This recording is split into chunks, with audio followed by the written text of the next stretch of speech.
This chick says, well, I've been talking to my therapist, and I figured out that you are the cause and root to all my problems.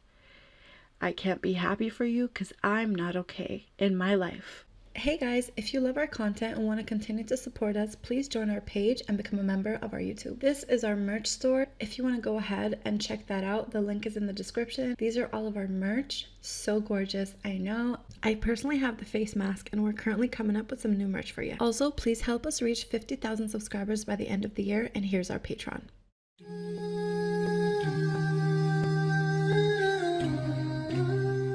This is solely about when you lose somebody that Allah didn't intend for you, and not to be upset.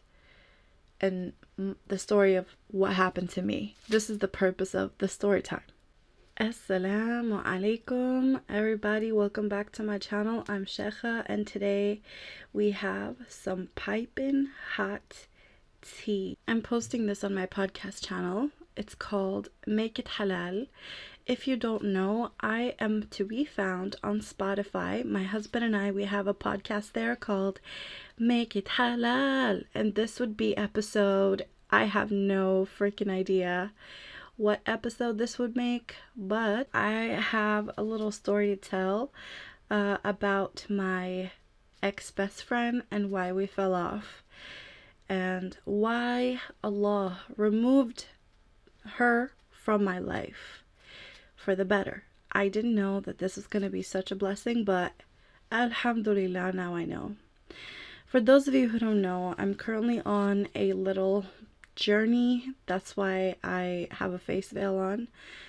I don't know what I'm going to do, but this is, I don't know, it's comfortable right now. I think I'm going to stay with the comfort. That being said, if you're new to my channel, hi, I'm Sheikha, and I talk about a bunch of random things on this channel.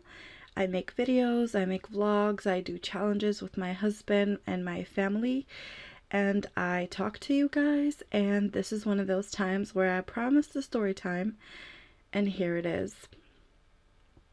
If you didn't know, you can find me on Spotify as well.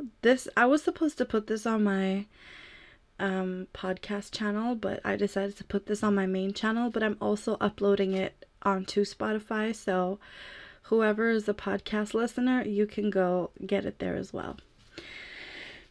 And obviously on SoundCloud. Yeah. Okay, let's just jump right in. So I have this best friend. We were friends for 7 years, and this friend was a really good friend to have. During our friendship, I was going through a lot. I was not Muslim at this time, but I was going through a lot. Like, I had a chaotic life, problematic life, and she was always there for me. Always. And she was always like the type of person that you can count on her when you're upset, in the way that she was very judgmental of my choices, and she kind of made me do things on her terms for her to be there for me. But when I did need her to be there for me and just be my friend, she was, and that was wonderful. And I was the same for her. I celebrated her, I cried with her, you know, a friendship where you go through everything together. And so we did. We had a lot in common, you know. We both struggled with depression. We struggled, you know, with our anxiety individually and stuff like that. And a bunch of other baggage that we just really connected. And, you know, it was easy to be around each other. Like, we never had to really... It was just a good, chill relationship. However, I did notice every time she was happy or wanted to celebrate something, I was never really the person that she wanted to spend that time with. And I always thought that that was so odd, because I felt like outside of her life during those times. And I remember as well that whenever I had something to celebrate and I wanted nothing more than for her to be there with me, she was MIA. She did not, want to participate in whatever it is that I was celebrating. And she just didn't want a part of it. And she kept telling me, oh, it's my anxiety. That's why. It's anxiety. And I was like, okay, that's fine. I understand. Because I have it too. So I get it. If there are going to be other people there and you feel uncomfortable, then I understand. I'll come to your house and you and I will, celebrate in our own way.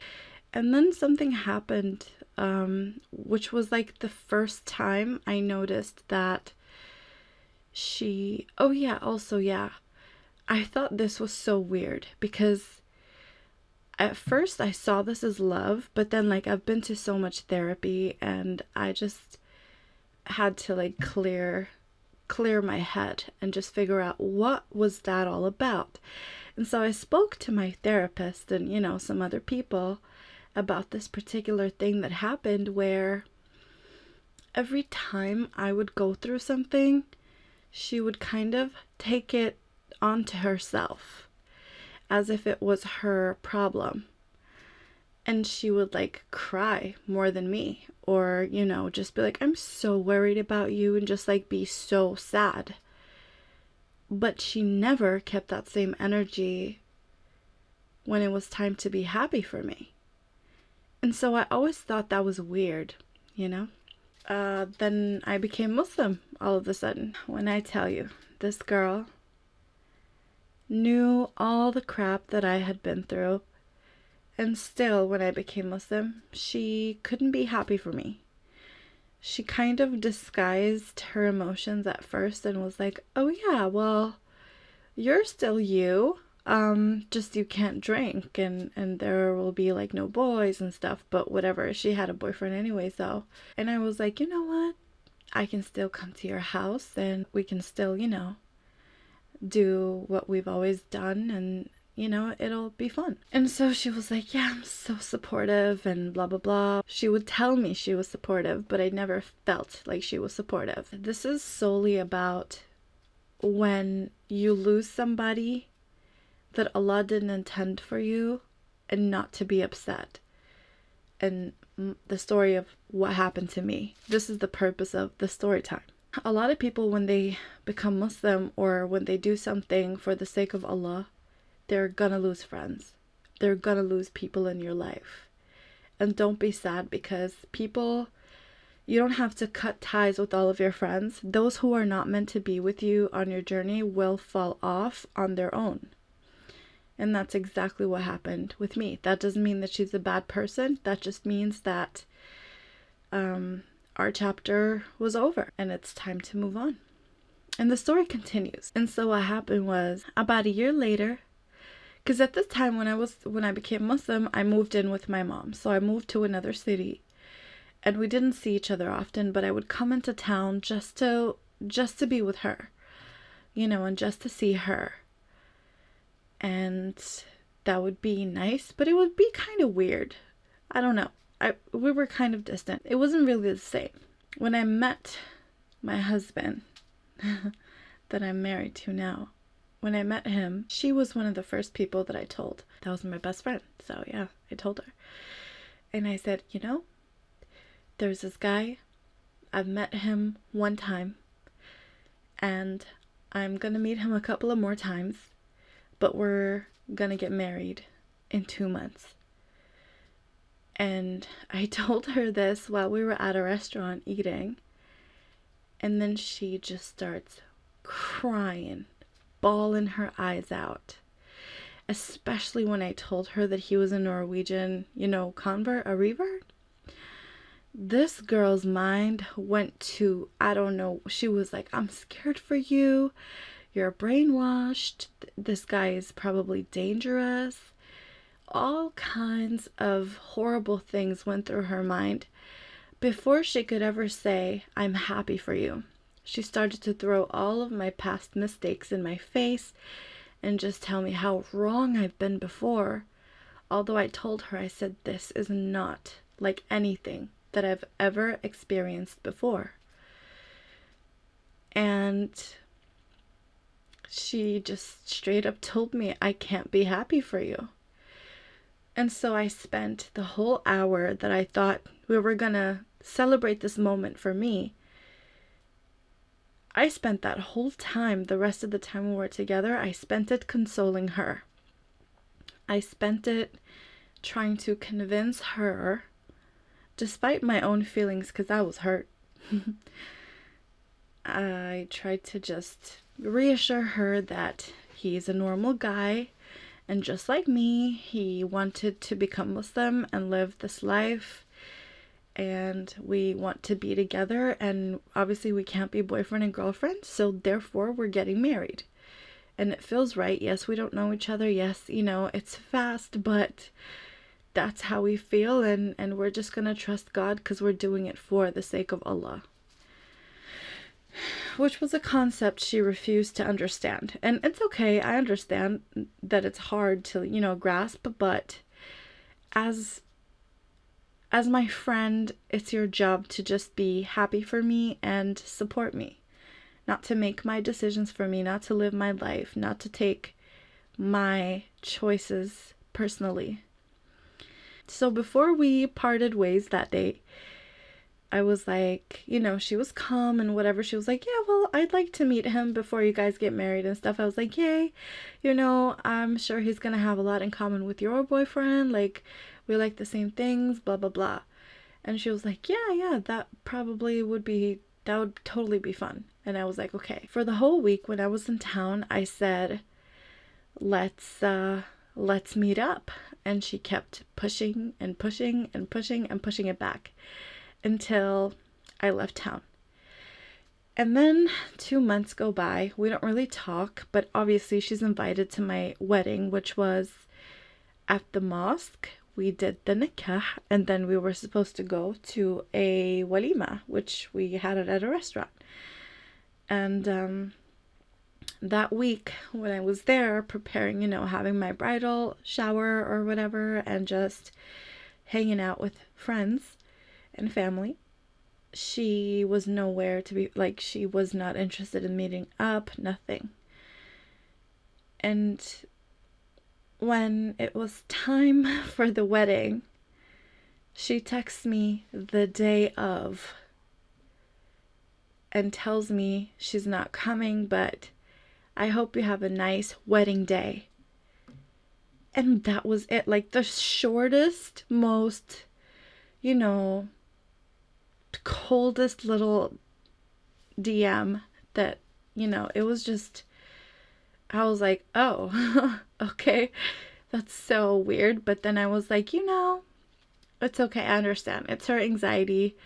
You know, she doesn't want to go because she has anxiety. That's fine. I understand. I relate. So I let that go because in the name of I understand. So after my husband and I get married, we move in together after 2 weeks. And we move maybe 10 minutes away from her house, which was really exciting to me because I was like, well, now we can hang out. That's really exciting. And I tried to hang out with her. Like, I called her for like a month, and she was just like, oh, we can't that day. I'll let you know. And then all of a sudden, I'm just like, ugh, is she like avoiding me? So I call her, and I did not expect this. I call her and I said, hey, what is the problem? Like, why are you avoiding me? This chick says, well, I've been talking to my therapist, and I figured out that you are the cause and root to all my problems. I can't be happy for you because I'm not okay in my life. I go through a hard time when I see you happy, when I'm not happy. And you're forcing me to be your friend and to be happy for you when I cannot. So therefore, I need a break. And I didn't want to, you know, pick up the phone or tell you because I didn't want to hurt your feelings. But now you know, because you pushed it out of me. Hasbi Allah wa ni'mal wakil. When I tell you, I was really shocked and upset. I was sad. I told her, I said, this makes me really sad, and I'm disappointed that you didn't feel like you could come to me earlier. Like, I'm super approachable. So I just didn't understand why, you know? She just fell out of my life from that moment on, and we never spoke again. It's so easy for her. She just let me go just like that. But alhamdulillah, Allah had better plans, and, you know, obviously replaced her with better and, you know, other people in my life that were gonna be better for me in my journey. However, I can't lie and say that that wasn't sad or that I missed our friendship, but frankly, don't miss it. Don't really miss it that much, because I know that it wouldn't be a beneficial relationship today if she still has the same worldviews as she had, because, you know, she didn't believe in God and, you know, all that. That was my story. And moral of the story is, if you are going through something where people are falling out of your life because you're becoming Muslim or more religious or whatever it is good that you do, let this be a red flag and remember the story. Let this be a lesson and a means of ease for you. Thank you guys for listening to this episode of Make It Halal is the name of the podcast. If anyone wants to listen to it on Spotify, go and search Make It Halal by Sheikha Official, and you'll find my podcast and all the episodes. They're really juicy, I promise, and unedited, which is something that I take pride in with my podcast episode, but I might edit this one because it's going on my main channel as well. And if you are listening on Spotify, I'm putting the video of this on YouTube at Sheikha Official. Assalamu alaikum. Bye. So remember to check out our description box for the links of our Patreon and how to join our family. Thank you so much for your support. We really appreciate you. Bye.